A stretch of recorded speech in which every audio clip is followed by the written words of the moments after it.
at 12:30 on News Channel 6.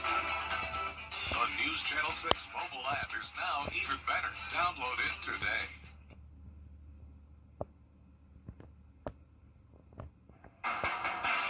Live from Television Park, this is WJBF News Channel 6 at 5.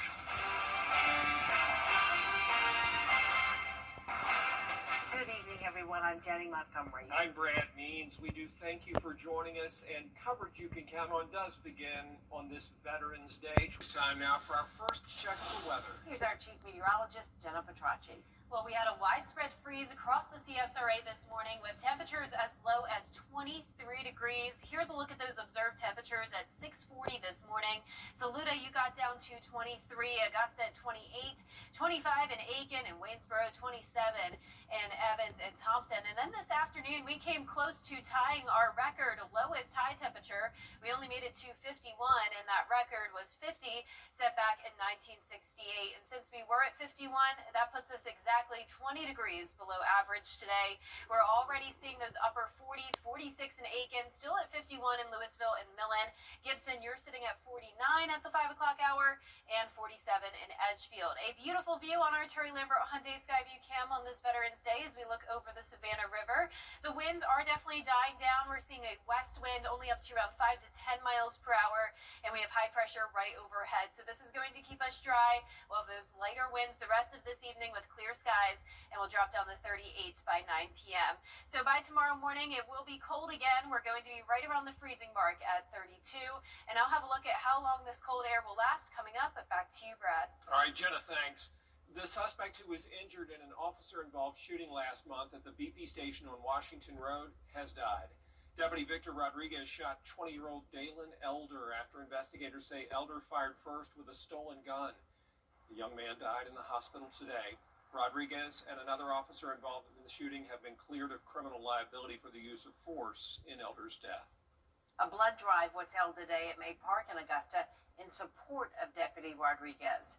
He received blood products during his treatment, and this was a chance to help replenish the blood supply. It was sponsored by the Shepherd Community Blood Center and the Sheriff's Office. This is what we call a replenishment drive. It just gives us an opportunity to help somebody that's had, some sort of unfortunate event, and it also gives the community an opportunity to give back and get involved as well.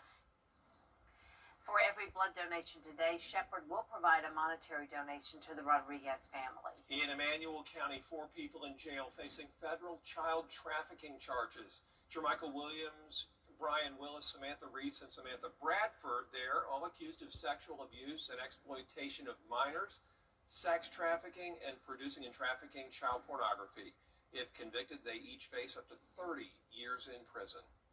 A local mill in Augusta is permanently closing its doors. West Fraser says it's shutting down its plant on Doug Bernard Parkway at the end of the year. The company cites timber supply challenges and soft lumber markets as the cause for the closure. The move is expected to impact around 130 employees. West Fraser states that it will provide work opportunities to the affected employees where available. Well, the government shutdown is supposed to end. Reporting in Buffalo, I'm Angelica Gallagher. Freezing temperatures again tonight, but we are warming up on Wednesday, and the 70s will be back before we know it. And just some isolated chances of rain next week. I'll have a look at your next 10 days when we return. Weather headlines on WJBF News Channel 6. Brought to you by Southpaw Roofing. Roofing done right.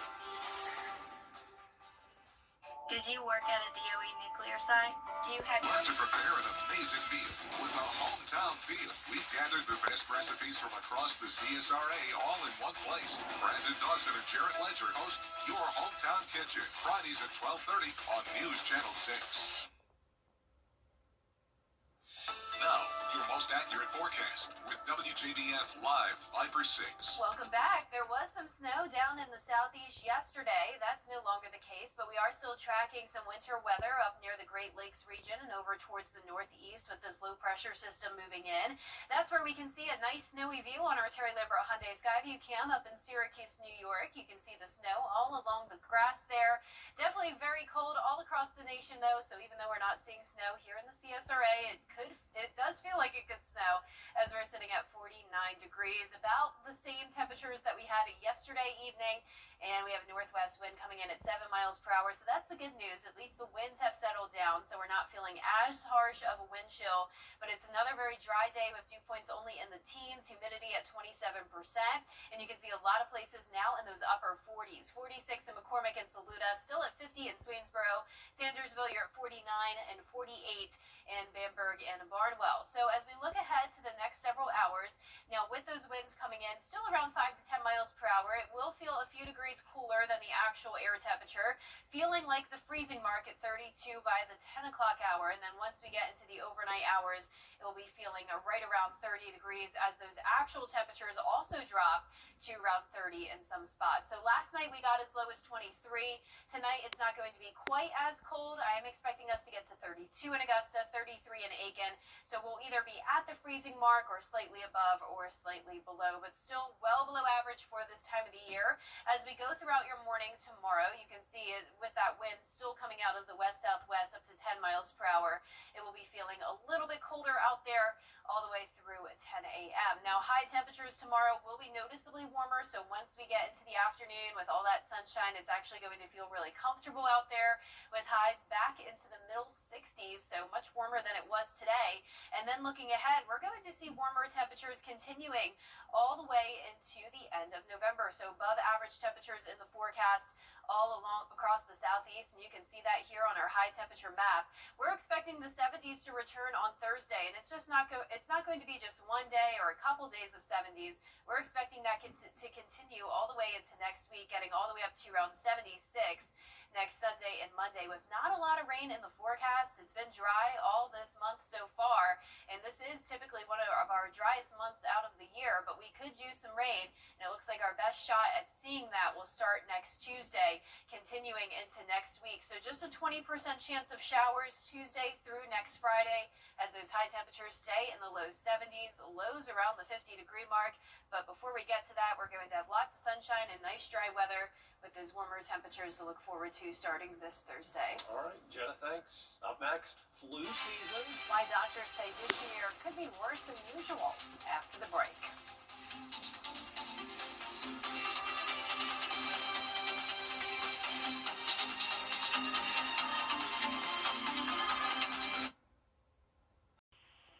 Emory University is helping veterans transition back into civilian life. For the second year, the Atlanta campus is offering an 11-month MBA program designed specifically for veterans. Students can use their GI Bill and Yellow Ribbon benefits to cover tuition. The program's built for military veterans, active duty, and National Guard members looking to move into business careers. A real privilege to be here. It's a way that I get to keep, giving back to a community that I care greatly about, and I mean that twofold, both here at Gazweta and Emory, and then, of course, for fellow service members. For the full story, be sure to tune into our Veterans Voices special next at 5:30. And that does it for this half hour as we get ready for that special presentation. John Hart and Dee Griffin compiling some stories of veterans who continue to impact the CSRA. You won't want to miss this very special program. It's coming up right after the break. At Honda Cars of Aiken, we're more than just a car dealership.